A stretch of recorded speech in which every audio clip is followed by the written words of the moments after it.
আপনারা দেখুন ভিডিওতে কিভাবে বর্ষাশ্রী দেখব অমনি তার জীবন দিয়ে থেমে দিল। দেখুন ভিডিওটা বর্তমান বাস্তবে দেখা মিলে। আরে আমি তো ডিউটিতে বেরোচ্ছি তোর আসি। ঠিক আছে তাহলে আমিও ঘর থেকে বেরিয়ে যাচ্ছি। হ্যালো হ্যালো, আরে আমি আসি। কি হলো, কোথায় যাচ্ছ? বাবার বাড়ি। আমারও আর ভালো লাগছে না, এই বৃন্দাবনে চলে যাবো। আপনি কেন যাবেন? আপনার বাড়ি, আপনার ছেলে, আপনি থাকুন, আমি চলে যাচ্ছি। এই তোমরা একটু চুপ করবে, সব সময় কি শাশুড়ি বলে ঝগড়া করতে হয়?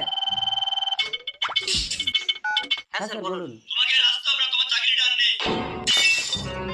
দাদা তুমি কি ভাবছো? আপনার বাবার বাড়ি। এই স্টপ স্টপ স্টপ, দাও তোমাদের ঝগড়া চিরদিনের জন্য থামবে। কোনো দিন আর ঝগড়া হবে না।